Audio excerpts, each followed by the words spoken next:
guys, welcome back to your 18th tutorial.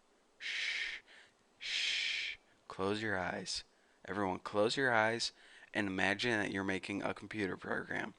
And imagine that you're making a computer program where the user has to enter a name of a girl, like Taylor or Natalie or Ashley or Rebecca. And depending on what name they enter, it gives them a custom response, like, ooh, you love Natalie, or Ashley likes you too, or something like that. So let's go ahead and try to make this. Well, the first thing we need is a variable named, we'll just name it girl, and we'll set it equal to, set it Natalie, since Natalie Portman is my dream girl. And now, in order to make this program, you might be thinking this. With the tools we have so far, we'll just go ahead and write if girl is equal to Natalie, and then we can go ahead and do our thing, and then later we can write if girl is equal to Emily, if girl is equal to Hannah, if girl is equal to Reese, and we can go ahead and list all the girls that they could enter and do it that way. But a lot of if statements get kind of messy, so there is an easier way to make kind of this same program type. Instead of using a bunch of if statements, you can use something called a switch statement. A switch statement takes one variable, which is the girl in this case, and it tests them for all the possible scenarios. And it's basically the same as writing a bunch of if statements, but it's just a much more organized way. So let's go ahead and let me show you the syntax for this. Is actually switch, just like that, and right after it you write the name of the variable. You only write the name of the variable, nothing else. You don't set it equal to anything, just that. Now go ahead and make a body and give you some space. And now for each case scenario, we're going to call it a case. Now for the first case, you give it the value of what it can be equal to. For example, in the case of Natalie, and go ahead and add a colon, not a semicolon, just go ahead and add a colon. And now you write something like this. If girl is equal to Natalie, then go ahead and write whatever you want to do. Document, write, you must like Garden State, because that's my favorite movie with Natalie Portman, believe it or not.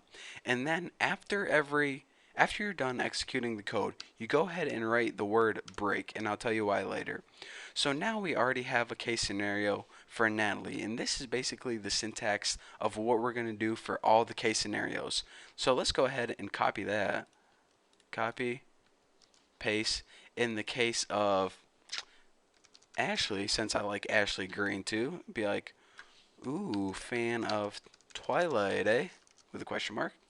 And we keep doing that for each girl. So I'm only going to do 2 girls now, but if you did 100, 1,000, a million, it's going to be the same syntax. You write your switch in the variable that you want to test, and in the body, write case with a colon, the code with a semicolon, and break at the end. Now, I guess I can do this. The reason that you have break is this. Say you have a list of like 50 girls. Well, it's going to test this one, and then it's going to test this one, and then it's going to test the next 48 and test them all until it gets to the answer. Well, check this out. Since our girl is equal to Natalie right now, what break means is this. As soon as I get to this and I find an answer or find a value that that variable equals, then there's no need to test the rest of these. So I'm just going to break out of it right now and go to right to the end. So if you have like Natalie, Ashley, Brittany, Emily, as soon as it gets to Natalie, it's going to say, all right, I found my match, I'm going to break. If you didn't have that break, it's going to go continue testing the rest of your stuff, and it's just going to cause a mess. Why would you want to make your computer test the rest of your answers when you already found your answer? It doesn't make sense. So that's what that little break word means. So you're saying, all right, let's go ahead and run this by default and see what we like. You must like Garden State. All right. So as predicted, this program worked perfectly. But what if we have a name like Emily, and we go ahead and save this and run and see what happens? Well, nothing runs because we only had a choice for Natalie and Ashley.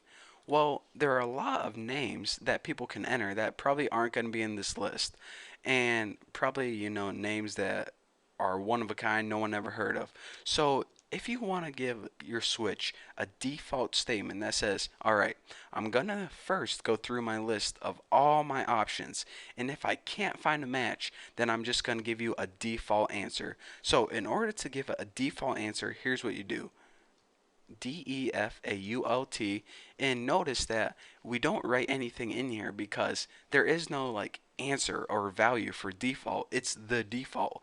It's basically if you got to this and it didn't work and this it didn't work, then I'm gonna go here to default. So if all of your pretty much your cases don't match, then this is what you get.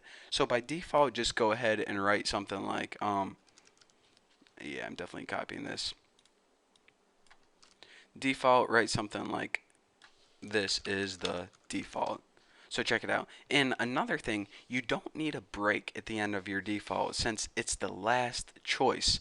So remember I said a break is pretty much to save you time saying, all right, once you found your answer, then just break out of it and go continue with the next thing.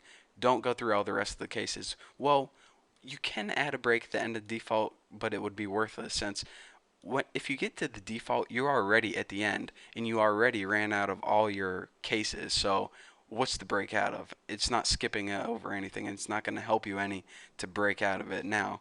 You're already at the end. So anyways, that's why you don't need one. So let's go ahead and test this variable Emily right now. We have the variable Emily. So what's going to happen is this. JavaScript's going to say, all right, does Emily equal Natalie? Nope. Does Emily equal Ashley? Nope. So I guess I'm just going to give you the default. This is your default statement. So go ahead and save this.